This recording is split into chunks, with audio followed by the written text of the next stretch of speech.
Practice free from suffering. The spiritual journey begins with an understanding of happiness. As one progresses along the journey, there is another key principle that directly benefits one's practice. This principle has to do with how one relates to happiness, and it also pertains inherently to one's relationship to suffering. In the Devadaha Sutta, the Buddha outlines this method of practice in regard to happiness. It contains 4 factors. 1. To refrain from creating extra suffering for oneself. 2. To not forsake righteous happiness. 3. To not indulge in any sort of happiness, even righteous happiness. 4. To strive in order to bring an end to the cause of suffering, i.e. to strive in order to realize higher forms of happiness, all the way to supreme happiness. 1. It is common for people to create unnecessary suffering for themselves. They may be abiding in a state of well-being, free from distress, yet still inflict suffering on themselves. Examples of this are those people who drink excessive amounts of alcohol or indulge in addictive drugs. Many of them begin out healthy, yet still consume these things, even though they clearly know that they are harmful, both physically and mentally. Although they possess this knowledge, they create suffering and problems. On a more subtle level, people often gather and accumulate various sense impressions, like sights or sounds, that are slightly bothersome or annoying. Trivial things done or said by others, things that are part of the past, are stored up in people's minds. Later, when they are alone, they dig these things up and proliferate over them, causing misery and unhappiness. This is another example of piling suffering onto oneself. In respect to householders, it is not considered blameworthy to have some degree of mental proliferation, to elaborate on one's experiences, but the encouragement is to think in positive rather than negative ways. Negative mental proliferations are called unwholesome formations, apunya sankara, which are marked by greed, hatred, and delusion, and which generate suffering. Mindfulness, sati, should be applied here as a restraint in order to cease thinking in negative ways. Instead, one thinks in wholesome ways and creates positive mental formations, punya sankara, beginning with joy, pa moja. Joy is then followed by bliss, piety, and tranquility, pasadi. This is the way to solve problems and to generate happiness. The Buddha described the ascetic practices of the Nigantha Jains, who clearly inflicted suffering on themselves. Instead of using a blade to shave their heads, they used tweezers to pull out each hair one at a time. They devised all sorts of strategies to increase suffering. They would drive in nails or thorns to their sleeping platforms and lie on these. They would abstain from food and water for long periods. In the cold season, they would soak in chilly rivers. In the hot season, they would stand out in the blazing sun. The Buddha described these practices of self-mortification as examples of self-inflicted suffering. These are examples from history.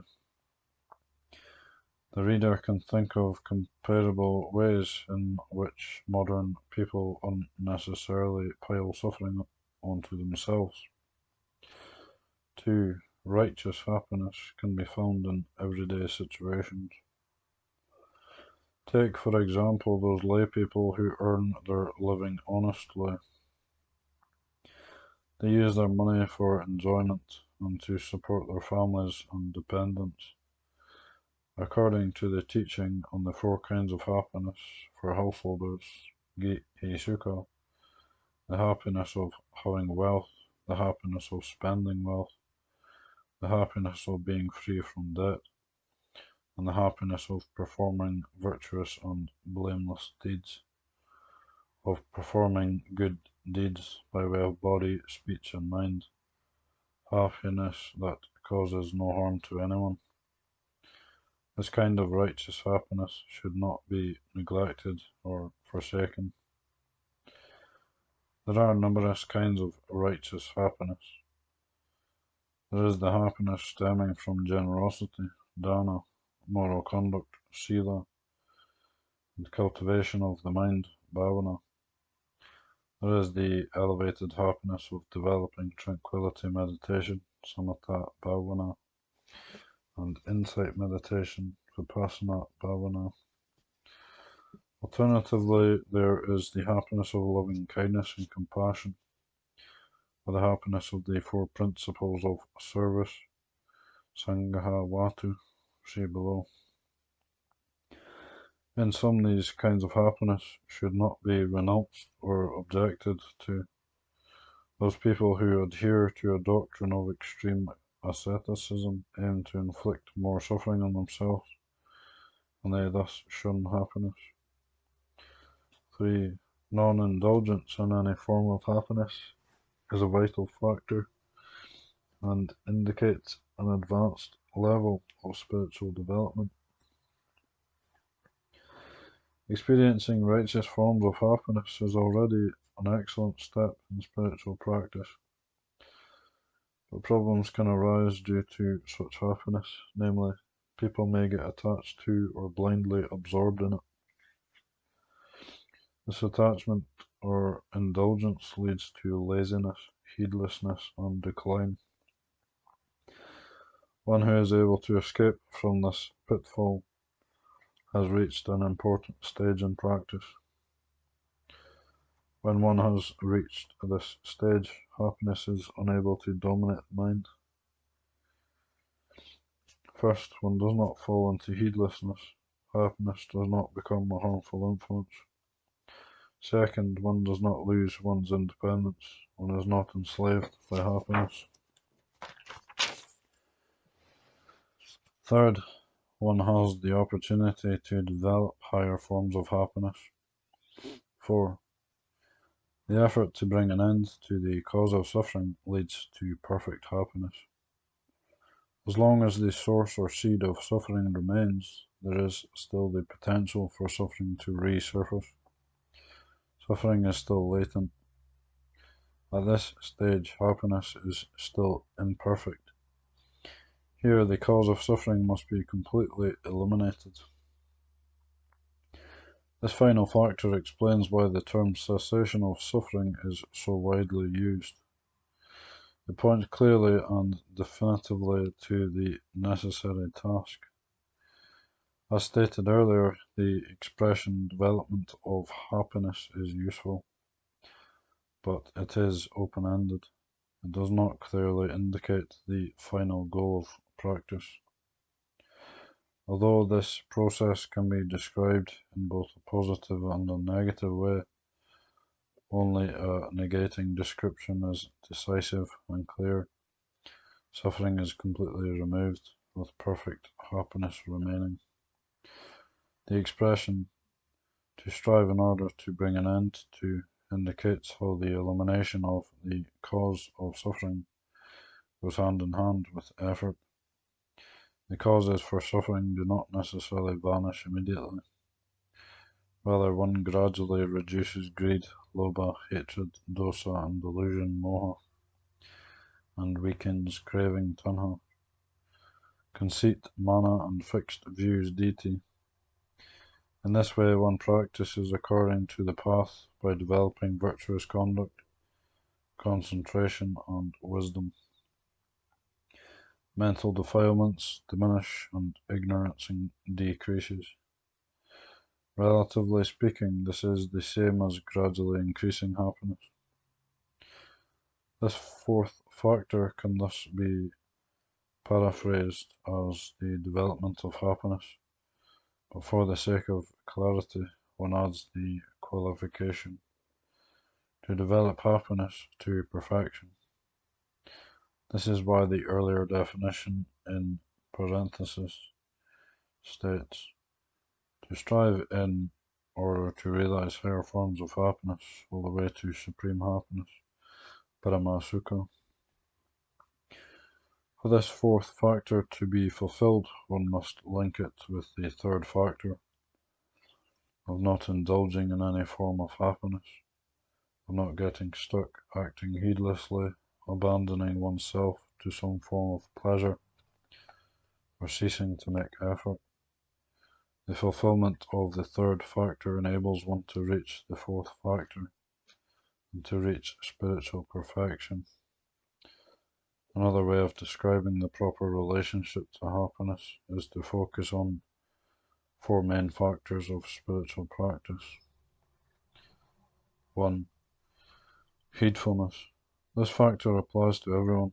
It is an important reminder because happiness induces fascination, captivation, procrastination, inertia, laziness, and carelessness. One thus needs to take care not to fall into heedlessness. History shows us that almost every successful person, family, society, nation, or even civilization, having reached a level of prosperity and growth, tends to become indulgent and careless, and eventually falls into ruin and destruction. This is a crucial issue for families, and parents must take great care. Even the supreme virtue of loving kindness can be excessive. In the case when parents pamper and pander to their children and do not apply equanimity upekkha as a balancing force, eventually their children become weak, careless, indulgent, emotionally stunted, and unable to face the challenges of life. The family will consequently be undermined and ruined. This is true also for individuals. At first, one may strive to establish oneself in the world, yet when one is wealthy and happy, one may become indulgent and heedless, eventually falling into decline. In sum, one should be aware against carelessness in regard to states of happiness. 2. Taking favorable opportunities. When one encounters suffering, one generally feels oppressed, stifled, and obstructed. Everything one does feels difficult, and great effort is required. The advantage to this sense of obstruction and difficulty, however, is precisely because of the need for increased effort in the face of suffering. As a result, there is learning, training, and development. When one acts appropriately in response to suffering, one grows and reaches great success. The Pali term sukha or happiness can also be translated as fluent, smooth, convenient, or easy. When things are convenient, smooth, and easy, one should hasten to accomplish necessary deeds. When one experiences happiness, one should use this valuable opportunity for getting things done. Using this opportunity to act is better than allowing happiness to lure one into a trap of enchantment and fixation, which only leads to indulgence and heedlessness. With the assistance by firmly established wisdom, one goes in the opposite direction of using the opportunity provided by happiness to strive to get things done. This generates even greater spiritual growth and development. One who is developed in this way is able to derive benefit from both happiness and suffering. Indeed, the term Dhamma practitioner implies the ability to use wise reflection and to discern the advantages in every situation, to think in such ways. There is happiness, good, conditions are easy, convenient, smooth. This provides an opportunity to accomplish things to the utmost. There is suffering, good, conditions are challenging. I need to make a great effort. Bring them on. I will proceed undaunted. 3. Independence. Independence or freedom is the goal of Buddhism. True independence is founded on freedom of the heart, mental freedom. A prominent feature of this mental freedom is freedom in relation to happiness. Independence follows on from the first factor of heedfulness, of not being dominated and led astray by happiness. The first factor, however, is one of negation, of countering the urge to indulge, whereas this fourth factor passes beyond to a level of inner freedom. Those who are spiritually developed are endowed with happiness, but they remain unattached to this happiness. Those who are fully developed experience free, independent happiness, yet are in no way bound or reliant on this happiness. For those individuals still in training, establishing this independence permits them to develop further. 4. Further development. This refers to the recognition that one still needs to make progress in one's spiritual practice. These four factors work together in harmony. They lead to supreme happiness and to complete removal of the source of suffering. One both abides in happiness and develops happiness, and one experiences happiness throughout this entire process of spiritual development.